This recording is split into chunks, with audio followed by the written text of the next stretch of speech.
feedback for everybody on Monday. If you have seen that, probably know what's the performance so far.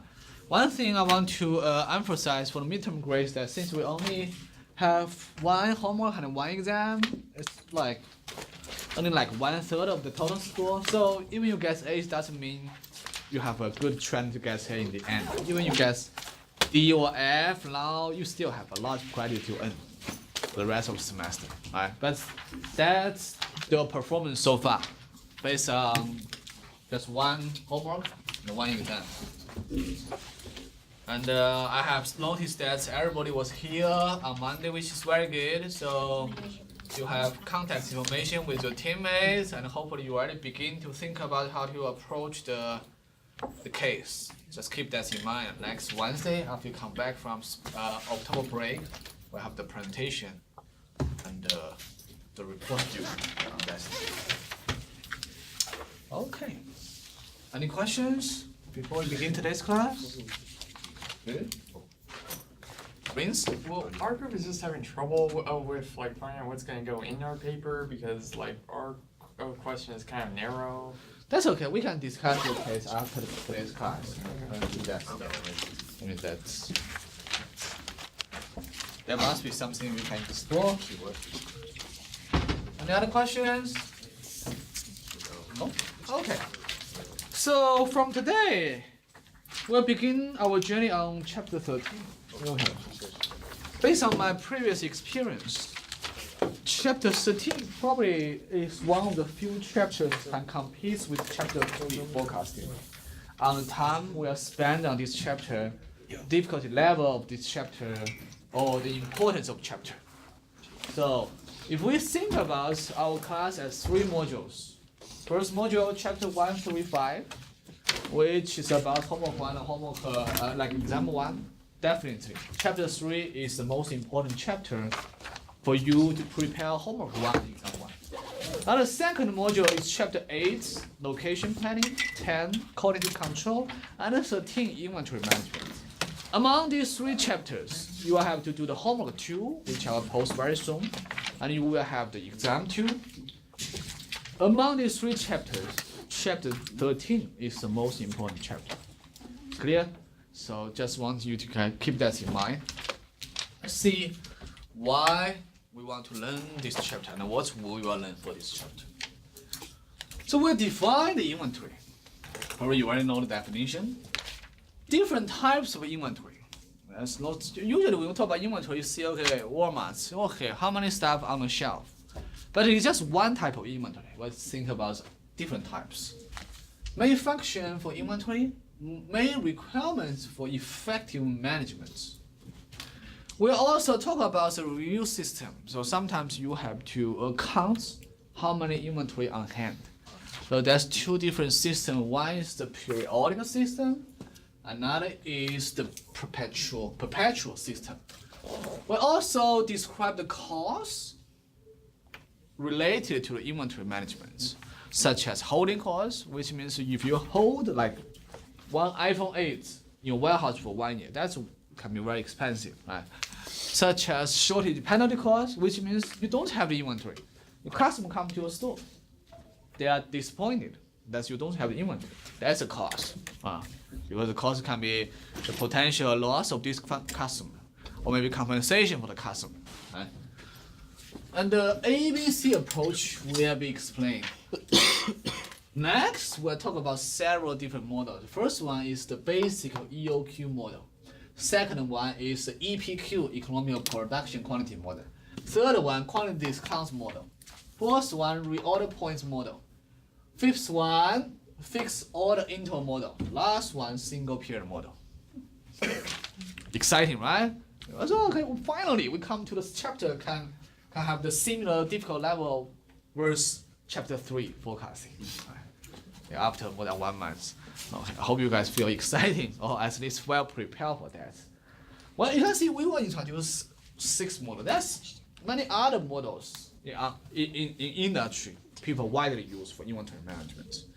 Well, before we talk about inventory management and jump to models, you may wonder why we want to spend a long time learn hard models on inventory management, this chapter. Like the discussion we have done for chapter 3. Why forecasting is so important? Who can tell me? Who can tell us why forecasting is so important? Everybody should know. You already have homework 1, exam 1, right? Why forecasting is so important? We do spend about at least 2 weeks, 2 or 3 weeks on forecasting. So you know how things are going to change, like what your demand and supply is going to be in the future? Yes, definitely. It's important to know the change, the potential change. Any other reason why forecasting is important? Cost and profit. Cost and profits? Could you go more details, Anna? Well, I mean, by forecasting, you'll know how much you're gonna need to spend, and you'll be able to forecast hopefully what about your total level of sales will be, so you can determine profit. And then you can set margin from that too. You can get your project the competition. profits and control the cost. Very good. One important reason in fact I mentioned to you guys, maybe you forget, is that forecasting is inputs of so many other functions. When I think about other forecasting, we have studied what? Capacity planning, right? Chapter 5. Location planning, quality control. Well, except probably the quality control not so strong related to forecasting, but think about capacity planning, location planning. Without good demand forecast, there's no way we can have good capacity plan or location plan. Well, capacity planning and location plan, we know they're very important, long-term decision, right? Definitely we should spend a lot of time on these two functions.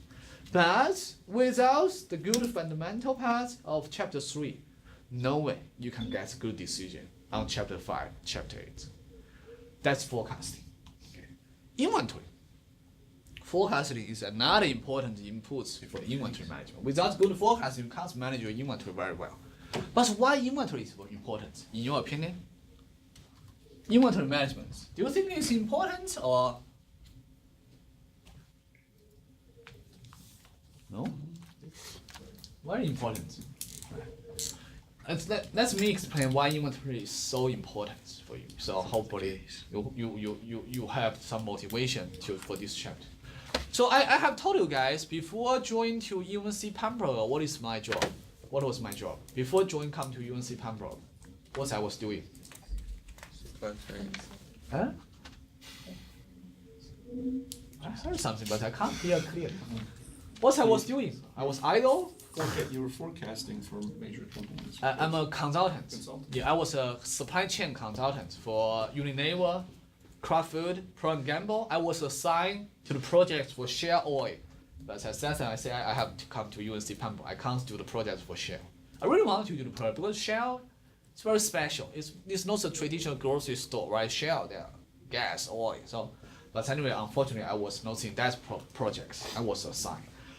But when I was a consultant, the 3 major products we provided to our customer, or 3 major solutions we provide customers, demand forecasting, inventory management, and transportation planning. Right? All these 3 are important, no doubt. Okay, very popular. We have discussed most customers, I think all customers, will first implement the demand forecasting because we have discussed. If you improve the demand forecast, you can improve all other functions automatically. So you definitely want to first improve that. Right? Think about math. If you improve your math, you get better score on econ, you get better score on some like operation management, you get better score on statistics, right? Well, that's one step in math can create several steps for other subjects. Similar here. Inventory management, very popular products. Why? Because forecasting itself doesn't create any value. Always keep that in mind. Forecast is a number, right? You can tell me, okay, you improve forecast accuracy by 20%. But 20% is $1, $2, $3? Nothing, right? It's just 20%. It's not any number we can measure. But when we implement these 20% improvements on other functions, there are lots of profits, right? But inventory is related directly to the cost. It's related directly to cost. You think about, okay, Apple released the iPhone 8 next month? Is that next month? Or this month? iPhone 8? No? Next month? Oh, still uncertain? Okay. So, but anyway, they will have the release the iPhone 8 very soon, right? So when they release that, they have projects the forecast. They hold inventory. There are two scenarios. First scenario is they hold too much. Like Best Buy, like say Target, and they purchase 1,000 iPhone 8s, but they can only sell half of them in half a year. What's the problem? Yeah, that's the cause of the problem. The problem, direct problem is the cost. You think about iPhone, a lot of money you invest on purchase iPhone, right? And it stay on your hand for half a year or even 1 year. Wow, it's pretty tough. Well, think about those iPhone. If you are a car dealership, let's say you are due like Mercedes-Benz, that's a car dealership. You purchase 100 cars. You only sell half of them after half a year. I believe you are in big trouble at that time. That's directly related to the cost. Right? Think about jewelry, right? Diamond. When you propose to your fans, so you purchase that. If you have like 100 diamonds on hand inventory, can't sell them quickly, oh, you probably will go bankruptcy very soon. Right? So you can see inventory costs a lot, direct cost. So that's why companies put so much effort to cut the inventory cost. But again, keep that in mind. We want to first improve forecasting, right? Because it's automatic and we improve our inventory. So definition, inventory is a stock or store of goods. Independent demand item are the item that's ready to be sold or used. So that's all the items we can see on the shelf or finished good, right? Why is so important? First, it is necessary for operation, right? Production. Well, we need the raw material, right? Sugar for cookie, right? Water for soda. Okay, that's also inventory. Second, satisfy our customer for our finished good. Right? A typical company has roughly 30% of its current assets and as much as 9% of its working capital invest in inventory. That's a huge of money, a lot of money stuck on inventory. Different types of inventory. One thing we're so familiar with that is the third one, finished good inventory or merchandise, right? If you go to Walmart, Food Lion, they are all finished good inventory, right? That's just one type. We are very familiar with that. Some other type we may not familiar, but we will understand that. Raw material. You didn't see that in Walmart was raw material, right? You didn't even go to the manufacturer, you didn't see that, but they have like sugar for cookie, water for soda, that's raw material. Right? Work in process, what does this mean? That means it's under transformation, right? Okay, we combine sugar together or do something that's assembling, that's work in process inventory. Tools and supplies, that's not for customer, that's for us, our operation, production, right? We need some machines, we need some supplies like papers, printed paper. That's not our products in university, but every university we need printers, papers, pens, pencils, right? Maintenance and repair inventory is also to make sure you have good operations. In transit, pipeline inventory, that's most likely on the truck, shipped to the customer on the road. Okay. So among all of these inventory types, which one is the most important? We want to manage it very well. Which one? Finished goods. Very good, Joseph. Why is finished good you think is most important? Because it's 90% of the working capital. 90%. No, 90% working capital include all type of inventory. That's for the inventory side. But you are right, finished good, because for the customer, do you really care about your pipeline? Do you really care about raw material? Maintenance? You can tell me, okay, I have 10 trucks on the road, just wait. It will come to your home in 3 months.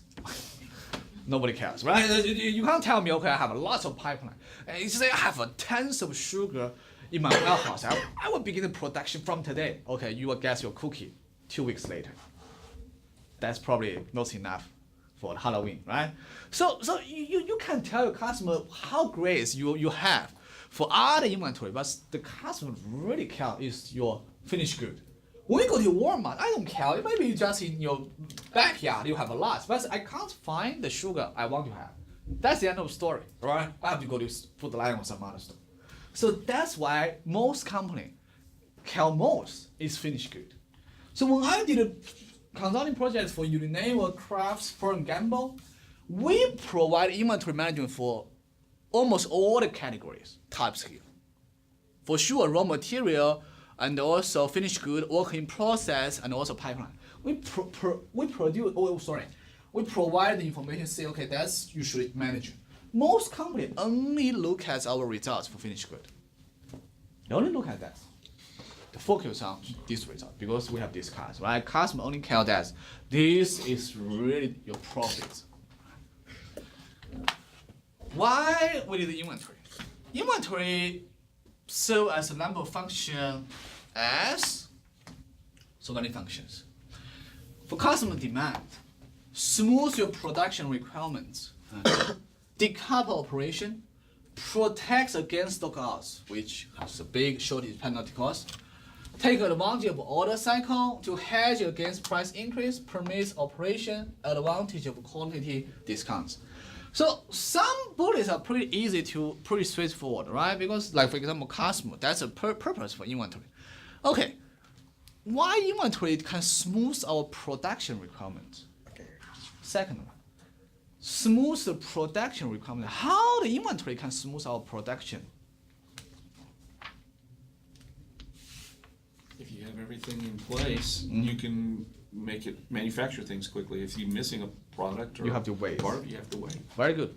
As Anna mentioned, ideally speaking, like raw material, well, we don't want inventory, right? We like produce the order. Customer order, we produce. Customer order, we produce. But that's a problem here, right? If your production is not smoothing, that means your machine has to turn on, turn off.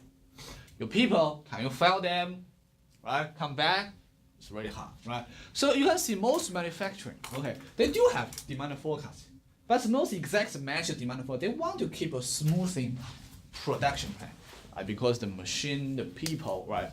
So if you want to keep the smoothing production plan, you need to have inventory, right? You can't order sugar every day. You can't order something every day, right? You have to order maybe once per month, once per week. Then that's for all the weekly or monthly production. So you can see that we have inventory costs because right, we have to order a lot of material, but this will helpful for the production smoothing. And hedge against price increase. It's not just hedge against price increase. That is my dissertation, in fact. My dissertation is about the pharmaceutical industry, so drug companies, inventory management or supply chain management to prepare the price increase. That's the real story. Okay, let me tell you guys what's happening in pharmaceutical industry. So you guys know pharmaceutical industry, right? Have you guys heard a big name like Pfizer, Merck, Eli Lilly? Have you guys heard of this name? BMS? Okay, that's big companies, right? So those companies, generally they have two types of drugs. There's some other products in healthcare industry, such as surgery too. But so when we talk about drugs, there are two types. One is called a branded drug. The second one is called generic drugs. Okay. Most of you guys are so young, except Anna and me. So probably don't know too much about branded drug. Or what's the difference? But so which drug you think is more expensive? Branded drug or generic drug? Okay. Branded drug. Okay, you guys have some knowledge, right? Why branded drug is so expensive? Do you know why? Because they have patents. Yes, very good, Michael. They have patent. They are under patent protection, basically, right? Why they are under patent protection? Because company invest million or even billion dollars on the new drugs. So, well, U.S. is the leading country to invest on the new drug research and development. Where I think globally, people globally should thank for the U.S. company to invest money to develop a new drug. But, well, thank you is not enough, right? So we thank you, you have a new drug to treat the cancer. So to make sure this model is sustainable, so FDA has, okay, any new drug, they give 10 to 20 years, it depends. Under this protection, that means this company doesn't need to disclose the component. And even you know the component by SPY or something, you can't, at least in US, you can't duplicate this drug in US. Well, some overseas company did that, but that is different issue. So that means this 20 years is a pure monopoly. Pure monopoly. One drug, one company. Right? Reasonable, right? Because I invest like $100 million on this drug. Why? I'm definitely monopoly. But this is a crazy problem too, right? Do you see the problem? Who sets the price? The company. The company, right? They can claim, they say, oh, our cost is very high. In the one year, we have to increase price. You have no idea why. Well, doesn't the market set the price really? Because you know, Not a demand. monopoly. Now we know that US is a capitalism, but well, there's a lot of market even in the US that's a monopoly. Think about this drug. What is branded drug? Anybody know some branded drug? No, nobody know that. There are like lots also repeated before. There's for example, some drug treats for a special cancer, like for example, lung cancer. If your parents get a lung cancer, right, it's special cancer, you definitely want to go bankruptcy to save their life, and people want to spend all the money. But there's only one drug can treat your parents or you, even yourself. Only one drug, this branded drug. You have to go, rinse. You don't have choice. What's the market?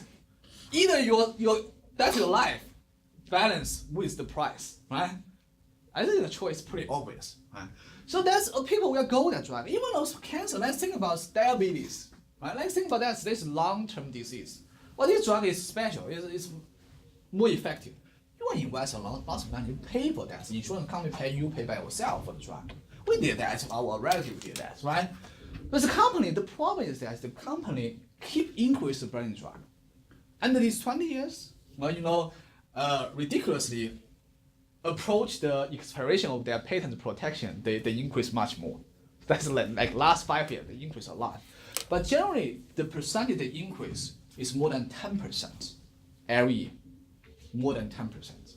That's just average speaking for all brand drugs. Some drugs increase 100% every year.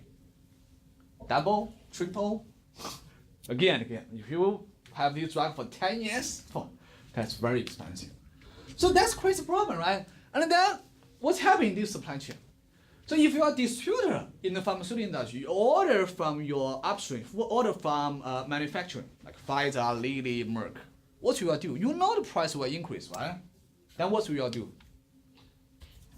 Buy extra. By a lot, right? By a lot of inventory, which is lost for customer, has no other purpose. To meet the customer demand? No, right? Smooth production, no, you are distributor, right? Protect against stockout, no, you have more than enough. Only purpose here, in pharmaceutical industry, take advantage of price increase. This is profit driven. I went to a top 3 distributor in US, it's called American Salisbury, in their warehouse in Chicago. Okay, the operation manager told us, we went to this warehouse, huge warehouse, huge, it's like Amazon's warehouse. Why you guys need such a big warehouse? Told us, because we know the price increase.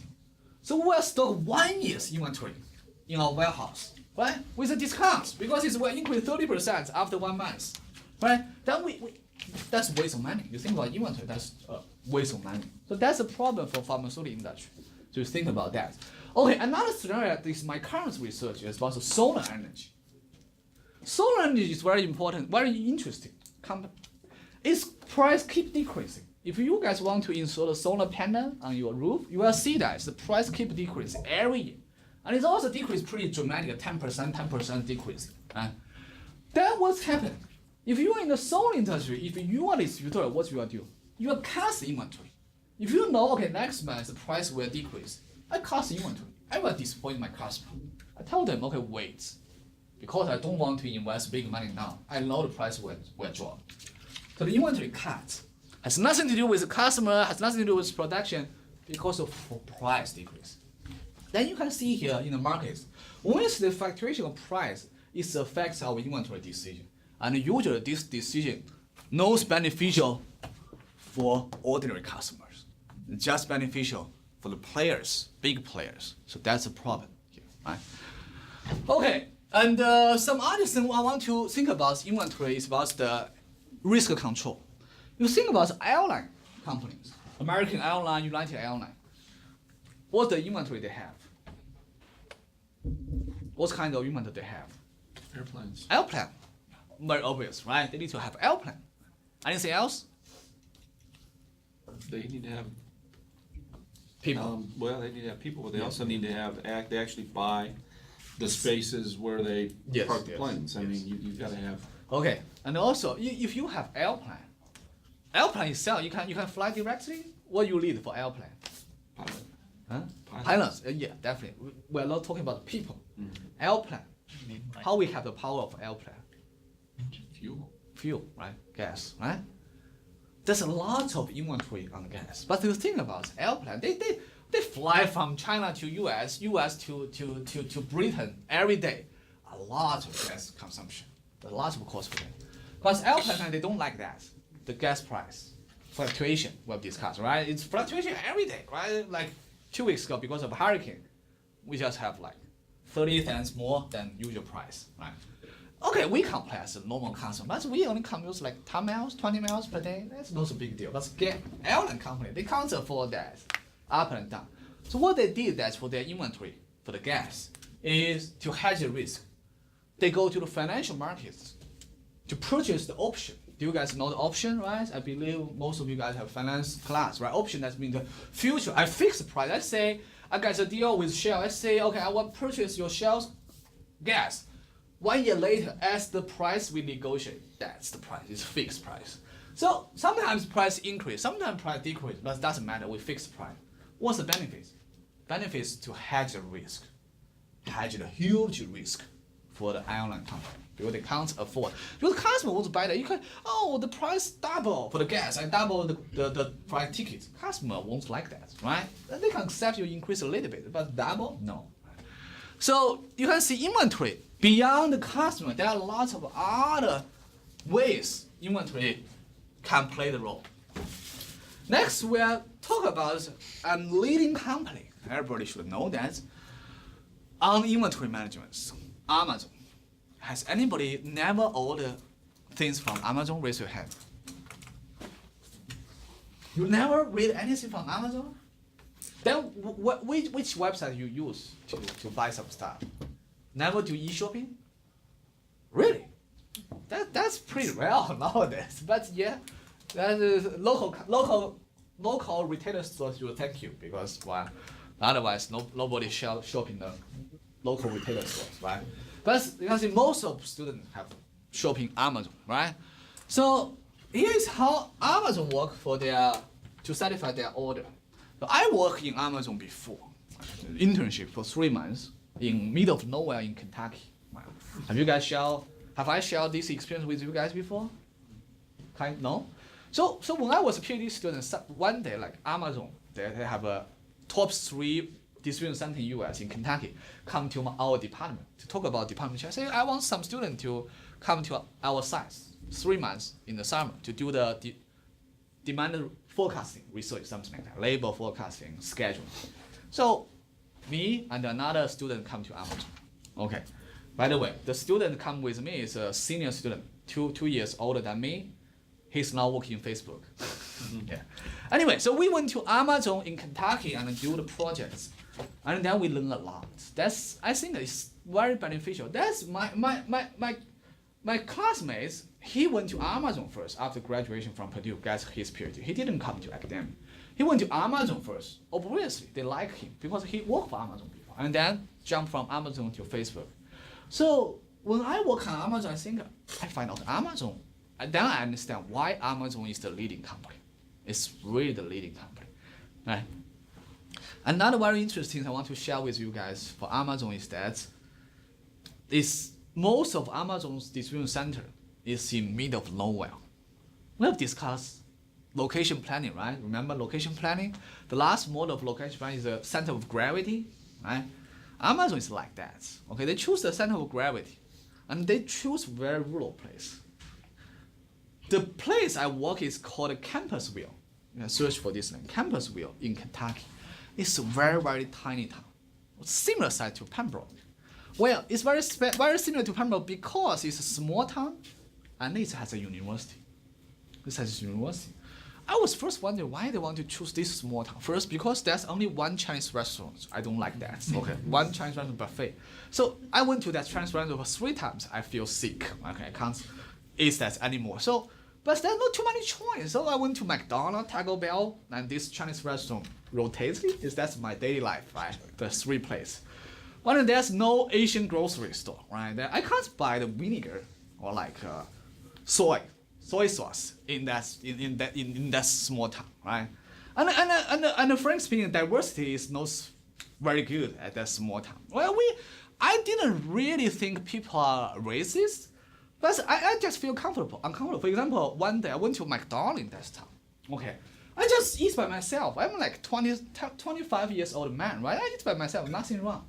That's 3 or 4 people. It seem like teenager, high school students. They just look at me. I don't feel comfortable. And they chat with each other. And then suddenly one guy come to here to say, we have a party this evening. Do you want to come? Okay, I mean why you want to invite me to a high school party? Because I'm an alien? Or alien? Well, you can't say they are racist because there's no way you know why they like you. Even their boys, they like you for whatever reason. But you want to feel comfortable. Why you want to invite me? Why? We are not in the same age, right? It's nothing wrong.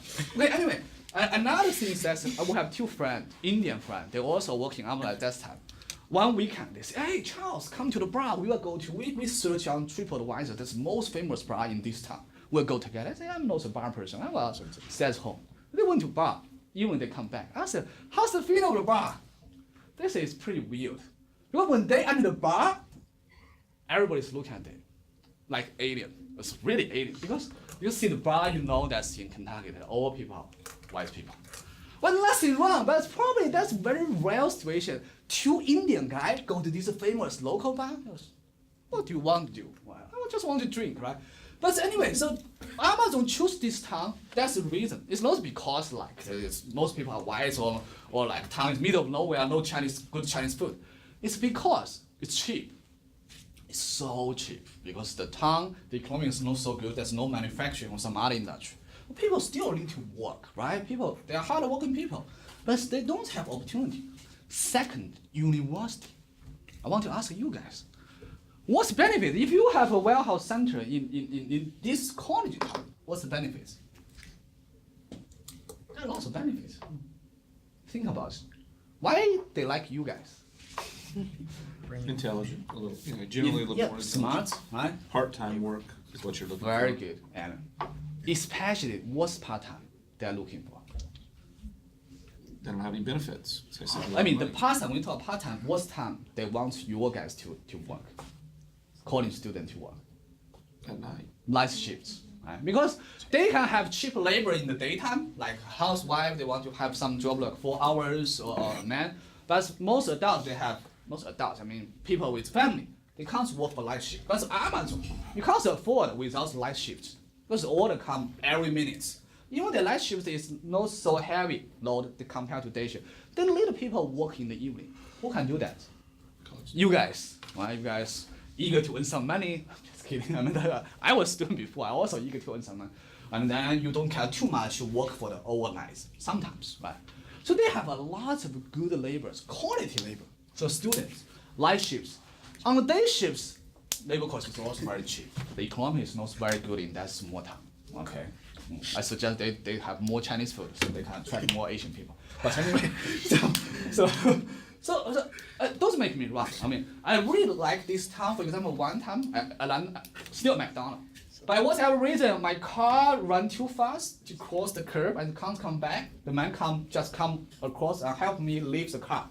And then help me. I don't need to call AAA. People are very nice in that town. Very, very nice. But well, you know that if you diversity is a problem, sometimes you don't feel comfortable. There's nothing wrong with people. I also told international students that, okay, if you feel not comfortable, don't assume people treat you bad. Because they don't understand, they don't know you. So that will take some time, people know each other. I think UNCP is very good. We see a very diversified environment. But for any of you guys, if you go to different country, different place, you feel uncomfortable sometimes treated by local people, don't be upset. Just like me, Charles.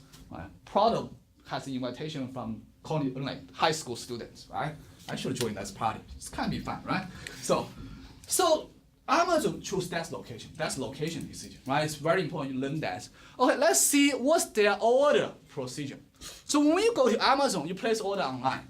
Right? You say, I want to purchase a cell phone. I purchase a cell phone online. do you know well they will which distribution center will ship your cell phone? You don't know, right? You have no idea. Okay. They will choose a distribution center maybe closer to you. One choice, right? Save the which cost? Transportation cost. Very good. They maybe choose a distribution center very large. Why do you want to choose that distribution center? It's far away from you, but big distribution center. Because they have higher capacity to satisfy your orders, right? Maybe it reacts faster. But anyway, they will choose the best. They have very complex algorithm. Choose the best for them, distribution center. And then, and in this distribution center, the flow master, okay, assign the workloads. So when I work in Amazon, they have pickers and sorters, two type of workers. Most workers like these two types. So pickers, what they do is that every minute to climb up and down. They have a huge warehouse, like 4 floors, 5 floors. It's like our library, but it's much larger than library. So they have the PDA there. Say, okay, you go to zone 1, floor 3, which shelf you get this book. Picker will go there. So pick up the items and put in crates, and then on convey, and scan the barcode, arrive the center point, and do the sortation, and then finally wrapping and ship to the customer. Okay, so that's a typical Amazon's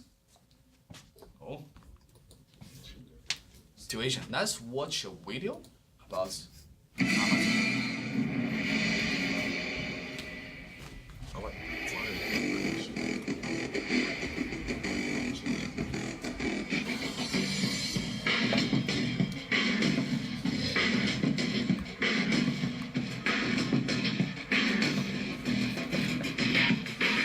We're getting ready now for our busiest Christmas ever. We're taking delivery from literally thousands of vendors, literally hundreds of thousands of items a day, millions a week, being processed through our receive area here. So the items are loaded off the dock and then they're moved through the process here and received. So from this point in time, our items are put away into certain areas all around the warehouse here. So basically over here, all the items are being scanned into our system, placed in the yellow boxes. They're then taken away in the conveyor belt to be stored in areas all around the warehouse. Literally millions of items in here to be ready to be dispatched for Christmas.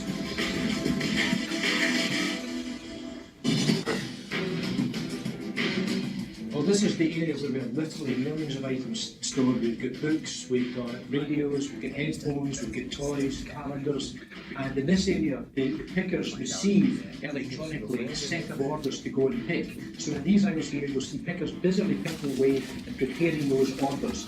And once the pickers have closed that batch of orders, then all the orders are ready to move over to the packing area and ready for packing and dispatch.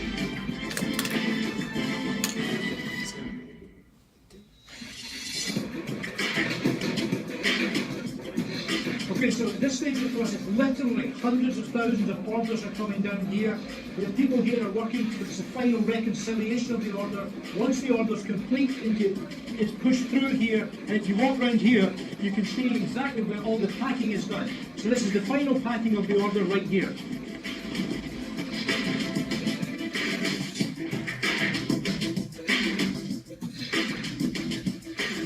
Once the order's packed, it's put on the conveyor, and the conveyors take it away to the dispatch area.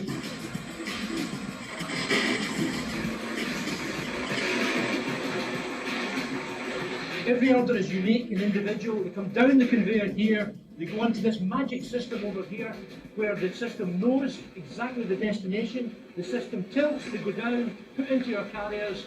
The carriers take them away to deliver to customers all over the world, right from these docks here.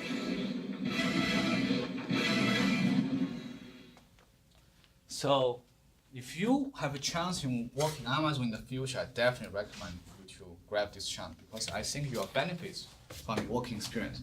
So that's their daily life. It's busy from morning to evening. As I have mentioned, that's very interesting. I find that after I came to Amazon, light shifts working efficiency is better than day shifts.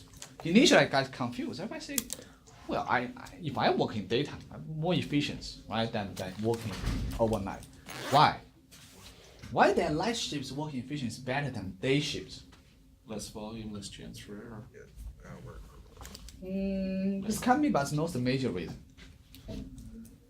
Why night shifts people is more efficient? It's like 1 hour they can pick up 100 items, but day shifts average 80 items they can pick up. They're younger. Yes, students.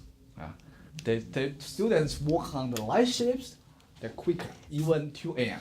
than people work on 2 p.m. So they benefit a lot, like, but they're very, very busy, 24 hours, especially during the Thanksgiving and Christmas, right? So the picker pick up the items and then puts the items on the crates through the convey, and this is a sortation area, okay, to for each order until each order are packed and then shipped to the customer by UPS, FedEx, depends on your shipping method, delivery method.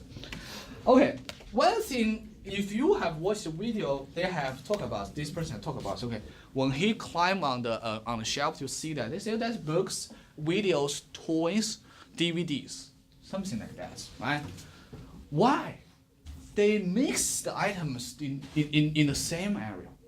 Well, why not like our library, right? You go to the library, you'll see it's very organized, right? It's all books, all functions, all textbooks, and then all toys, all grocery, all, you know, why they want to mix? That's the reason. Amazon did everything by careful calculation. You don't assume they just randomly did that. That's the reason. They mix things together. Why? Dylan? Maybe in order of popularity, what usually gets sold really quickly? That's popularity. For example, iPhone is very popular, right? And our textbook, let's say, is also very popular. Do you want to put them together? Probably not. Right? But why you want to put something close to each other? If You- they're that- sold together sometimes. Huh? If they're sold together. Yes. The thing about DVD and book, right? If you are very interested in Harry Potter, you purchase a Harry Potter book, probably you want to own on the Harry Potter DVD, right? Toy, like my daughter, okay, is a big fan of Elsa, especially Elsa. I think Anna is also pretty, but I don't know why. But okay, so if she want to purchase a book, she want to get a toy, Elsa, Anna, Belle. She has like 10 princesses. I can't remember all the names, but anyway. So that's the combination, right? So when Amazon design the shelf, the very thing about you go to that one, your picker go to that book, you have big chance to pick up a DVD, a toy related to that book, okay, something like that. So that's why they design it that way. It's very important because when you open store, you also want to think about, it's traditionally puts everything in the same area, right? Grocery, this, but, right? For example, if you go to Walmart, right, there's one section I usually visit because I have a baby. It's a baby section. It's very different with the other section because other section food is just food. Toy is different, right? Clothes. But the baby section, all stuff about baby, from clothes to food to toy, are all together. The reason is obvious. Because if people shop for baby stuff, baby need a lot of stuff, not just toy. You don't want people to go to grocery to get baby stuff and come to the clothes, everything gets clothes.